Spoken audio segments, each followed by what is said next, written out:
Nós convidamos agora o advogado da APA, doutor Lúcio Correia Cassila.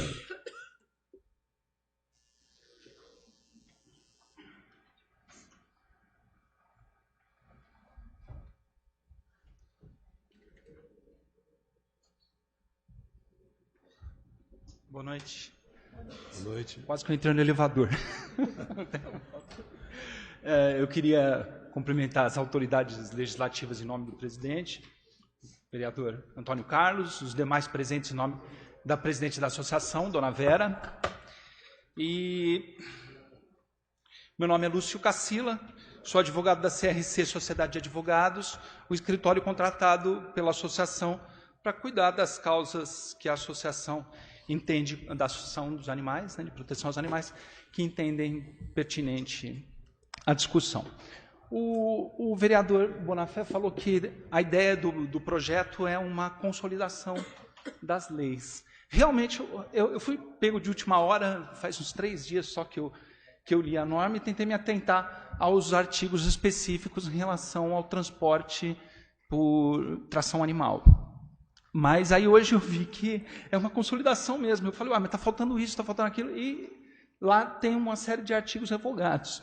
Então, assim, quando o legislador, com todo respeito, hein, quando o legislador escreve o projeto de lei dele, ele escreve com mãos de expert, porque vocês são experts.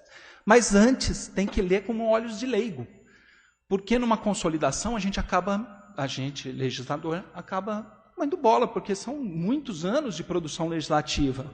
E aí aquele que lê não compreende, e o advogado vai dançar em cima depois para tumultuar a situação. Senão fica que nem aquele cara que escreve poesia, e a poesia para ele, só ele que entende, ninguém mais entende.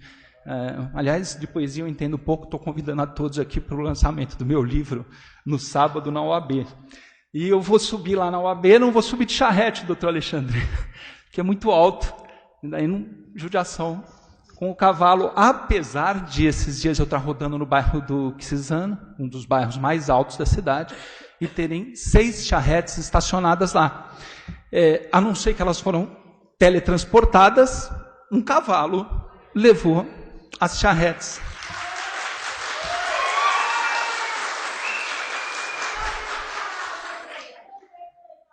Pessoal, eu falei, é uma brincadeira, é fato isso, mas assim, a minha manifestação não é contra os charreteiros. O projeto de lei não tem absolutamente nada a ver. Enfim, a lei tem uma característica que é a finalidade. Uma das características é a finalidade da lei. E a finalidade da lei está expressa na ementa.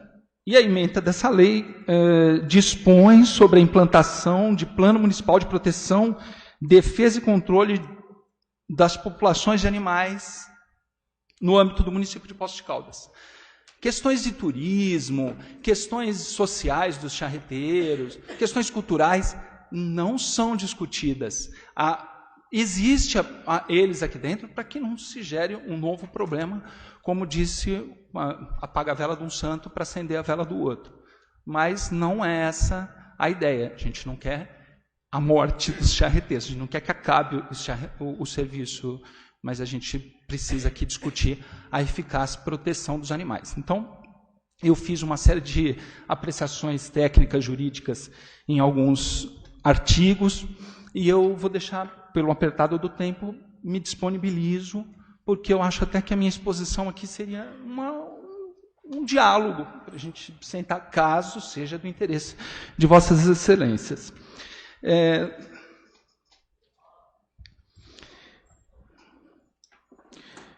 Então, começando aqui pelo artigo 69, quais são essas posições que eu fiz? A lei tem o projeto de lei tem uma série, por ser uma consolidação, tem uma série de o que a gente chama de normas em branco, normas que dependem de regulamentação, que dependem de dados, de prazos, que dependem de fiscalização. Esse é o cerne, hein? E todas essas leis, essa aqui não precisaria. Todas essas outras funcionariam se nós hoje tivéssemos fiscalização. Não temos. Não adianta a gente tornar uma lei válida se ela não tem eficácia.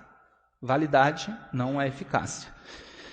O artigo 69, inciso 4º, obriga animais a trabalhos exorbitantes ou que ultrapassem suas forças. Norma em branco. O que é ultrapassar as forças dos animais? A criação de animais sem comprovação de vacinação obrigatória. Quais são as vacinas obrigatórias? Quem determina isso? No processo da associação em relação ao transporte, o processo judicial da associação em relação ao transporte de animais, a associação apresentou a vacinação regular, duas vacinas. Ela apresentou de forma regular a vacinação. 2 vacinas foram aplicadas nos animais. Só que a vigilância sanitária determina 3. São 3 vacinas. Eu não sei o nome delas, mas hoje são 3 vacinas e uma delas, desde, salvo engano, 2016. Você lembra, Marcos? 2016. Essa vacina em específico nunca aconteceu. Mas às vezes é falta de informação para que eles possam tomar uma atitude. Às vezes é uma vacina simples, é uma aplicação simples, e eles não têm essa informação. Enfim, aí eu corto um monte de informações aqui. No artigo 80, serão apreendidos os seguintes animais. Aí, inciso 4º, cuja criação ou uso seja vedado nos termos desta lei. E se o animal estiver dentro da propriedade privada? Não pode criar animal de grande porte. Aí o indivíduo tem um elefante. Eu não posso entrar na casa dele para pegar o elefante. Então, a gente tinha que, de alguma forma, vislumbrar essa possibilidade de o que vai acontecer se o animal estiver dentro. No caso da galinha, no caso do porco, que certamente vai ser incluído, enfim, animais que estejam proibidos a criação no perímetro urbano. Artigo 87. O resgate é a retomada da posse do animal pelo proprietário, realizada após a cessação dos motivos que deram ensejo à apreensão. Parágrafo 1º. Para o resgate do animal, o proprietário deverá efetuar os seguintes procedimentos. Inciso 4º. Apresentação de documentos comprobatórios de propriedade e de comprovante de endereço da propriedade rural em que o animal será mantido, no caso de animais de médio e grande porte. O parágrafo 2º, ele é redundante em relação ao inciso 5º do parágrafo 1º. Diz que depois de pagas as taxas, só que no inciso 5 diz depois de pagas as despesas e as taxas. Então ele diminui. Estou acelerando? Não, fica à vontade. Eu só não entendi. É o parágrafo 2º? Desculpa.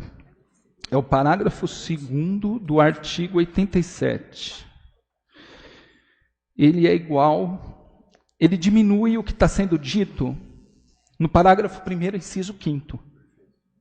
Tudo bem? Amarrar o animal. No artigo 72, o legislador aqui está optando por, não sei, é proibido amarrar animais em cercas, muros, grades ou árvores das vias públicas. Já que o legislador optou por elencar os locais, podia ter simplesmente dito, é proibido amarrar animais nas vias públicas, tem que incluir os postes, né? Os postes, enfim, tem que incluir tudo, porque senão, meu cavalo está no poste, não está no muro. Aviso de maus tratos, artigo 78. É obrigatória a fixação de cartaz contendo telefones para denúncias de maus tratos contra animais nos seguintes estabelecimentos. Esses estabelecimentos, os maus tratos tem mobilidade, e os estabelecimentos não. Então, eu sugiro a inclusão do inciso 4º nas charretes. Da destinação, artigo 89. A destinação dos animais não resgatados deverá obedecer às seguintes prioridades: adoção por particulares, doação a pessoas físicas ou jurídicas, inclusive entidades protetoras de animais devidamente cadastradas. Os incisos 1 e 2, que são esses que eu acabei de ler, tem que ter um texto de continuidade, exceto o ex-proprietário identificado, porque o ex-proprietário tem que pagar multa. Aliás, o proprietário tem que pagar multa, tem que pagar as despesas, as taxas. Ele simplesmente não vai e depois ele doou um cavalo para ele. Aí já fica difícil o controle do pessoal, mas, enfim. Rodeios, saindo um pouco da questão, eu acho o artigo 95, a realização de rodeios de animais na circunscrição do município de Poços de Caldas obedecerá às normas gerais contidas nesta lei. Parágrafo único. Consideram-se rodeios de animais as atividades de montaria ou de cronometragem e as provas de laço, nas quais são avaliadas a habilidade do atleta em dominar o animal com perícia e o desempenho do próprio animal. Prova de laço é o desempenho do cavalo, mas não é o cavalo que está sendo laçado, é um bezerro, é um boizinho que está sendo laçado.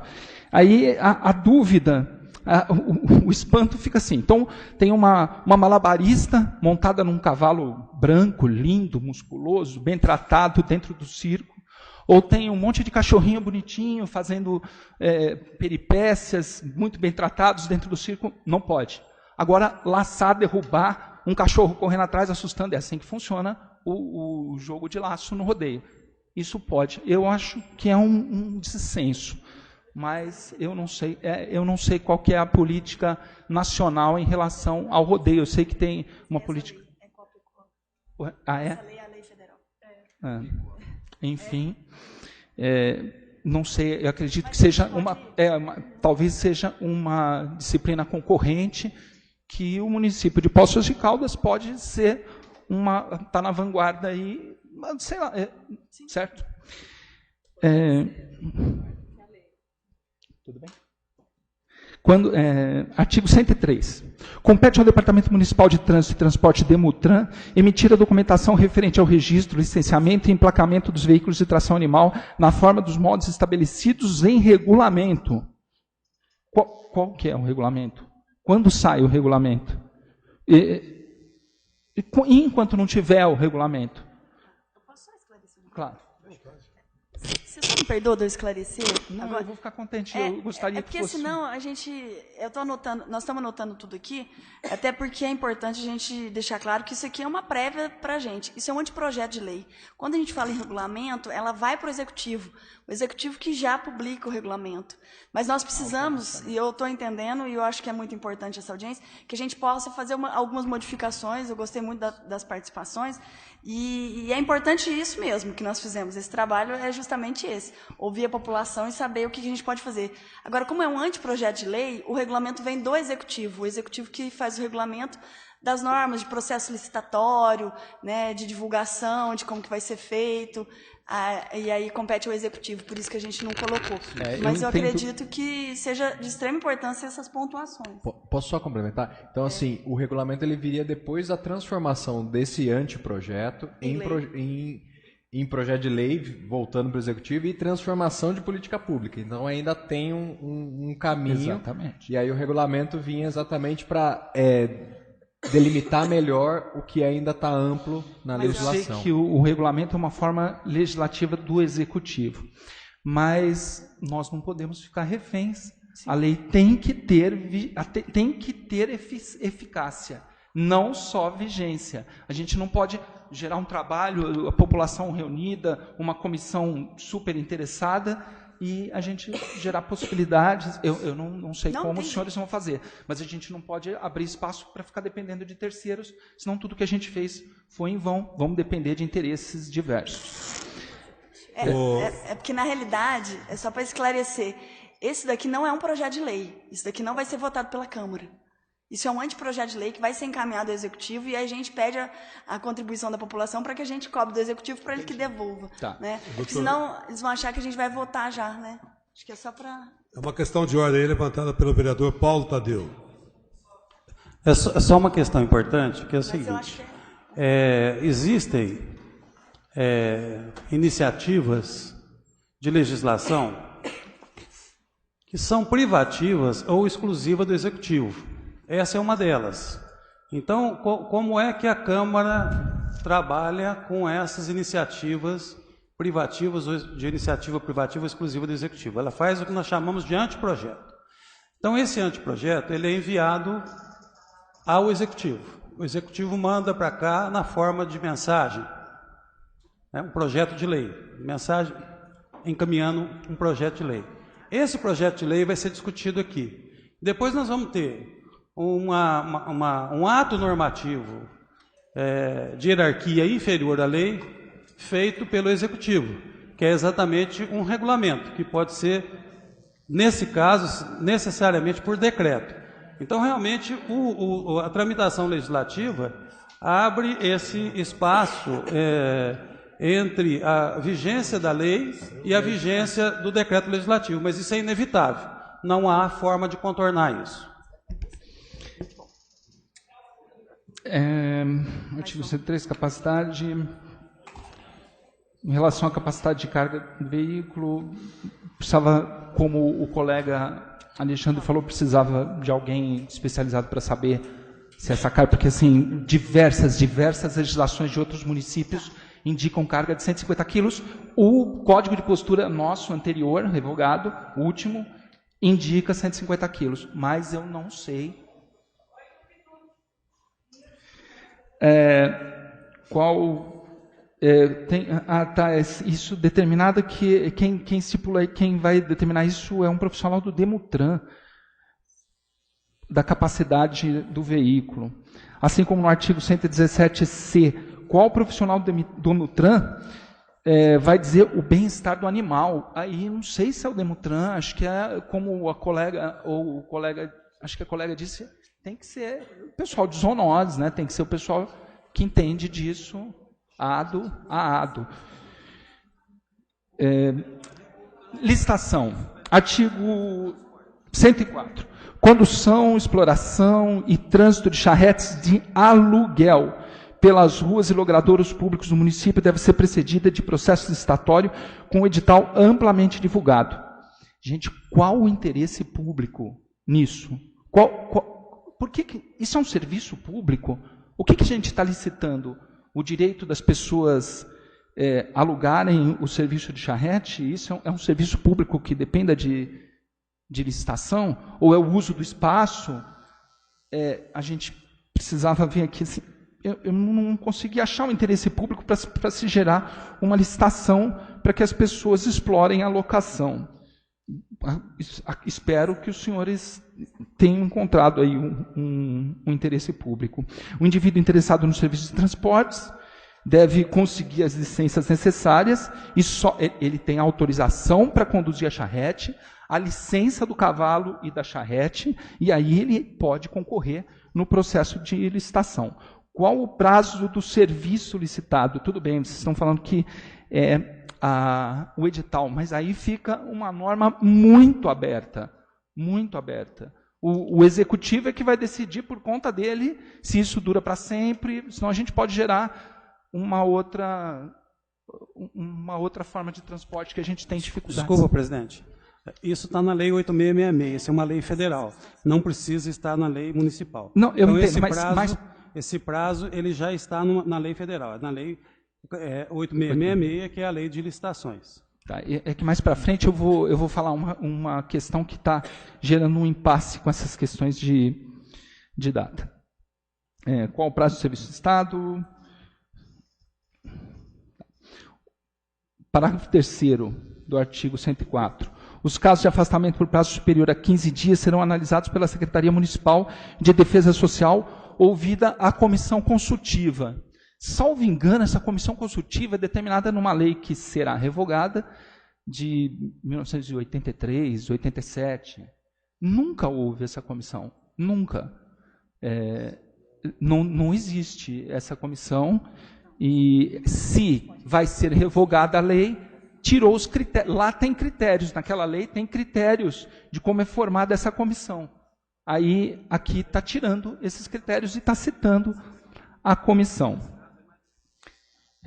Voltando na minha opinião, à falta de interesse público, no artigo 105, parágrafo 4º, a Secretaria Municipal de Serviços Públicos instalará nos pontos de charrete de aluguel recipientes destinados a receber o estrume coletado para posterior utilização. Isso é despesa, isso está onerando o município. Parágrafo 5º do artigo 107. Serão instalados nos pontos de charretes abrigo contra intempéries, de modo a prevenir o estresse calórico. Isso é despesa para o município. Tem que ter contrapartida. Gasta, entra, tem que ter contrapartida para tudo. Eu não sei como que a gente vai dar, os senhores, né, vão dar a solução. Parágrafo 7º, será providenciado pelo município estábulo municipal para descanso e cuidado dos animais, localizado dentro de um raio de 5 km do ponto central de charretes, que contará com baias de alimentação. Isso é despesa consistente, um terreno dentro numa zona central, numa zona urbana. Doutor, só fazer uma pontuação. Essa questão que estaria sendo discutida seria a concessão, né, da exploração desse serviço, que já acontece hoje, seria a regularização, e nessa negociação da concessão, aí que você vai entrar na discussão das contrapartidas, os ajustes, de quem que é a responsabilidade disso e tudo mais. Ô Gustavo, Então, só aproveitar aqui para fazer uma correção da minha afirmação, doutor Cacilo. Não é a 8666, é a lei de concessão, é a lei 8.987. Específica da concessão. Tá. Que é um ajuste que a gente precisa fazer no anteprojeto. Já anotamos porque aqui. o anteprojeto fica dúbio se é autorização ou se é licença. Agora me veio a informação de concessão, mas são institutos totalmente diferentes, tanto que o vereador Paulo citou uma lei específica. Por que a administração pública deve arcar com tais despesas? Qual é o interesse público nisso? Não dá para a gente... Essa lei não cabe a gente discutir questões de turismo, questões culturais, questões sociais. Ela é de proteção aos animais. E ainda, superadas as questões... ainda que superadas todas essas questões, até o dia 20 de agosto, salvo engano, o doutor Paulo, que é craque nisso aí, já foi prefeito, acho que até o dia 20 de agosto tem que apresentar a lei orçamentária. Então, a eficácia dessa lei só seria para 2020. Não, a lei só vai ser aprovada se o prefeito mandar. Esse é um projeto de lei. Ainda que o prefeito aprove em toque de urgência, que a gente consiga essa semana, não dá para incluir essas pautas daqui um mês e meio numa... Não, o orçamento vota em dezembro. Dezembro? Dezembro. Não, mas ele o prefeito tem que encaminhar até mas setembro. ele chega até setembro, A Câmara 30 pode pôr de setembro. emendas. Tá, então vamos torcer que tudo dê certo até setembro, senão é 2020. Sim.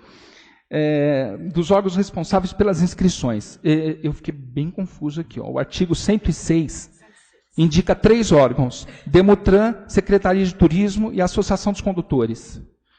Os proprietários... O texto é igual. Tudo bem? Vocês já estão sabendo disso? Não, posso falar. Tá. Artigo 106. Os proprietários de animais terão inscrição obrigatória no Demutran, na Secretaria Municipal de Turismo, na Associação dos Condutores, revalidada anualmente.